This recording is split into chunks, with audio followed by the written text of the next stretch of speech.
everyone, it's Sean from Pew Pew Tactical, and today we're going to be talking about something magical, the FoldAR. Behold. Before we get into this review, we want to remind you to please hit that like and subscribe button. It helps us out a bunch. Plus, you're telling YouTube that you love our content, you'll get to see more of it. In exchange, we will offer you this cringy gun meme.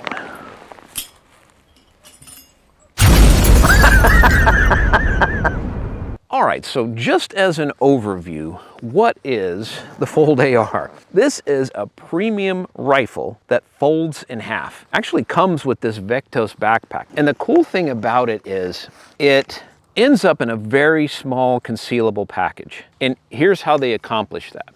You basically break it in half from the little stay. There's a stopper right here that catches this receiver right here, and that holds it in place. But once you close it, and you can see what you're closing it on, you can imagine there's a barrel nut under here. You got your gas system connect right there so that it plugs in, and you've got the throat right here, the feed ramps.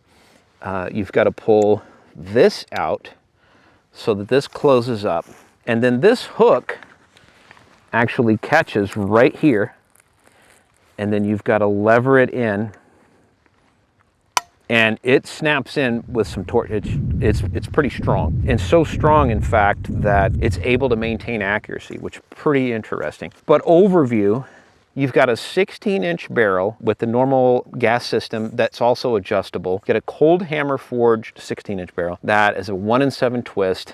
All the rest of it is a relatively normal yet high grade AR-15. Got Magpul furniture and a few other odds and ends that help it be competitive. But man, it's a really cool package. We're gonna test it out and let you know what we think. All right, so for ergonomics, we've got pretty standard AR-15 controls. On the end here, you've got Magpul CTR, which is a great stock option. You've got the Magpul MOE grip. This is the kind of rubbery texture version on the back, and I really appreciate that. Interestingly, choice of B5 trigger guard here, as opposed to staying straight Magpul, but that's nice and big and roomy, and you can get to the trigger pretty easily as a result. If there's one thing that I could knock about this rifle so far, it's the charging handle. I can't stand mil-spec charging handles. But you know, again, it's one of those things that a manufacturer has to look at and face and say, okay, we're gonna go ahead and put this one on because we know everyone's gonna change it anyway. I've got a drawer with a few of these in it, and if I hang on to this rifle, this would be another one that would get put into that drawer. But the rest of it is all pretty standard, except for this on the other side, but that doesn't affect function really in any way, shape, or form. The rail is nice and thin, plenty of room, M-lock to add rail accessories. Pick rail all the way along the top too. So as far as ergonomics are concerned, pretty standard AR-15. One of the qualities of FoldAR is that it is a premium rifle, but it also breaks in half, basically. How does that affect accuracy? That's the first thing that's on my mind. Can you have a firearm that you can basically fold in half at the throat and put it back together? Are you going to get the same kind of accuracy? We're zeroing this scope in, and we're at 25 yards, and I've got some groups assembled down here. I'm going to take the rifle apart, put it back together, and then see if I can still expect the same kind of accuracy. We'll obviously do that again out at 100 yards so that we get MOA, and we also see how the folding and reassembling of the rifle affects the accuracy. Here we go.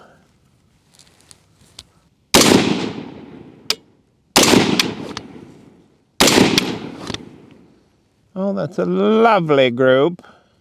So here we're talking about a ½ inch less, maybe, if I measured that out. And that's pretty reasonable, certainly, from 25 yards for an AR-15. But I'm going to now unfold the rifle and then fold it back together and see if we can still count on that same kind of accuracy. All right, so I'm going to lock the bolt to the rear and then simply pull this cord pretty firmly, which releases this latch, this hook right here. Push it to the side and then basically break it over, lock it in. So you can see right there, You've got the throat and the feed ramps for the whole operation. So now, pull it apart, close this hook back in, lever it forward, it snaps in. It's a really firm fit. Let's load it up and see how it does. Got 3 more rounds. Okay.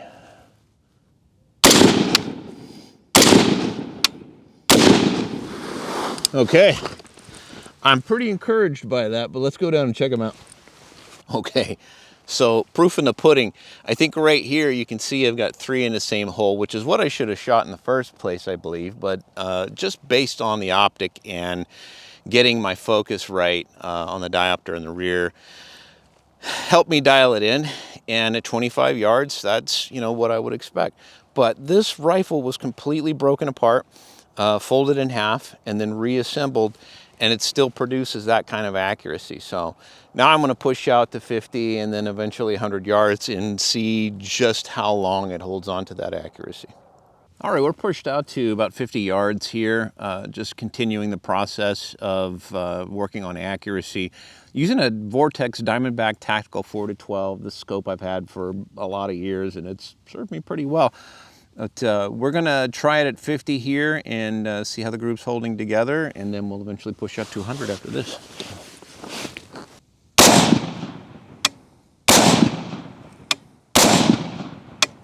One thing that I did not do well in setting up my target today is mounted the horizontal line on the targets crooked. It does not help me when lining up my crosshairs. Okay, so from 50 yards, right here, we're looking about an inch. Same here. Part of the reason the target was crooked, as I look down on the ground, I can see there's giant holes, and roughly 20 head of cattle around here that roam around, and they have to get up on the berm and stomp big holes. And as a result, the target stand was crooked, and that was causing my target to be crooked, my horizontal lines to be off, so I couldn't line up my crosshairs.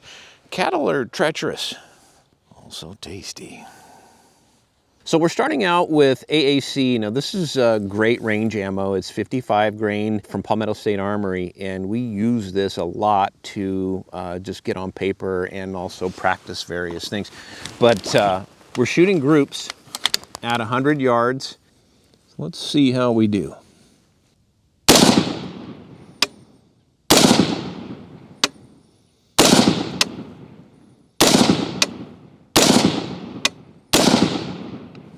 All right, let's go check those out. Okay, so FoldAR bills themselves as not just an AR that folds in half, but also a premium rifle, like a really good, high-quality AR-15. And there's proof of that. Using just the regular practice ammo from AAC, 55 grain, we put together a few groups here. Now this first group is sub MOA. I roughly figure that at about 3/4 inch, about the same with this one right here too. Then moving up, spread out to roughly an inch. And then the start of another pretty good group over here, but then I pulled one and dropped it. And that's on me. The cool thing about that is it's a 16-inch, full 16-inch barrel with a 1-in-7 twist. So we're going to try some heavier weight, some a little bit better ammo, and see if we can even wring out more accuracy out of this gun. So out at 100 yards, where it really counts, let's go ahead and take this thing down again and make sure that we're still going to hold that pretty impressive accuracy where we can measure it. Let's try again.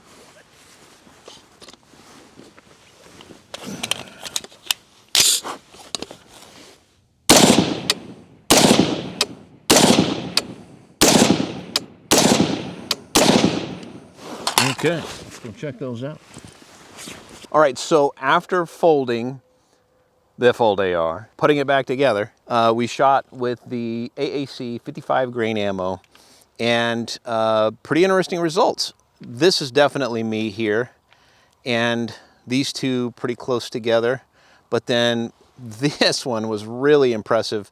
2 shots right on top of each other, and then I dropped the other one just a little bit, and again, that's totally on me. The trigger is going to come into that. We'll talk about that in just a few seconds, but I'm impressed. The accuracy is very good.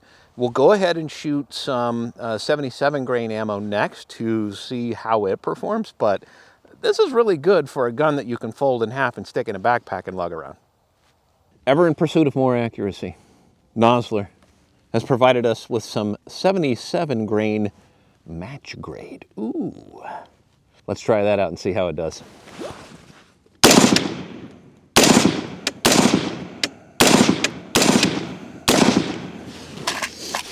All right, let's go check those out. Okay, this is exciting. We switched to 77 grain Nosler, didn't adjust zero, held on, started over here, and pulled, you know, roughly an inch, maybe a little bit bigger. But I focused a little bit, worked on the trigger, and then moved over here, and that's about a ½ inch.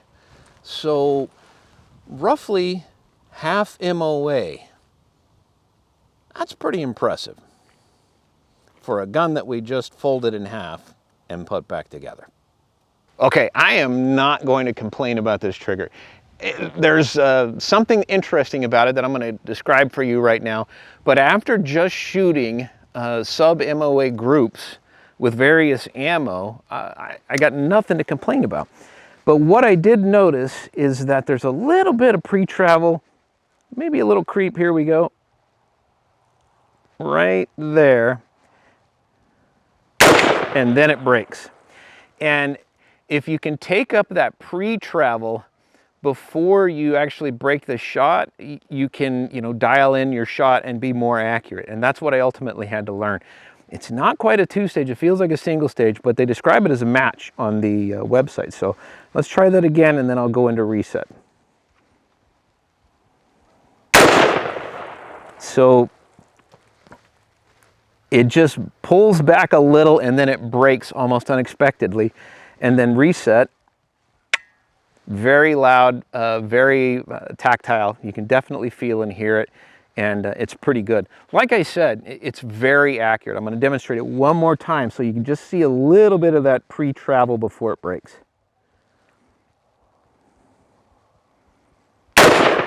Yeah, it's maybe a millimeter, if even that, before it finally breaks, and then reset right there.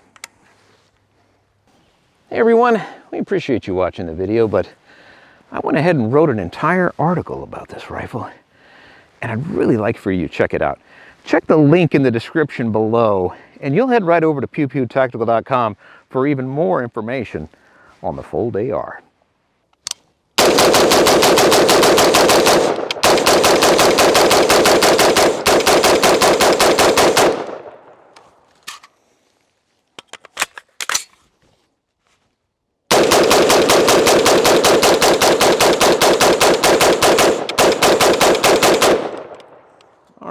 So we just dumped a 40 and a 30, and maybe not complete full, but I wanted to see back here where the actual hinge is, it's getting hot.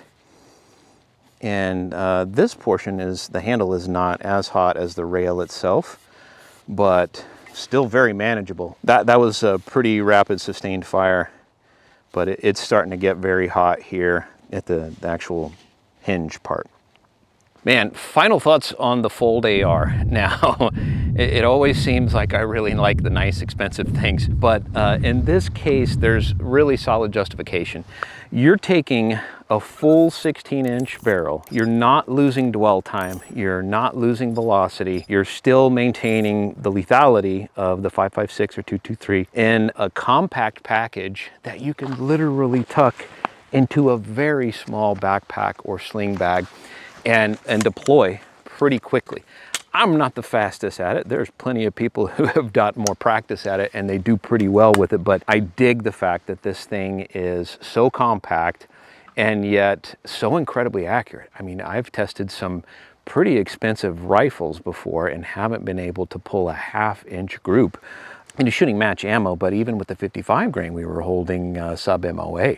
So this is a pretty impressive package. Now, when I say it's expensive, yeah, it's just over $2,000. But for that, you do get an AR-15 that folds almost exactly in half and can tuck into this small backpack. Like I said before, you can head over to the website and check out even more information on the article. But we want to thank you for watching, and we'll catch you on the next one.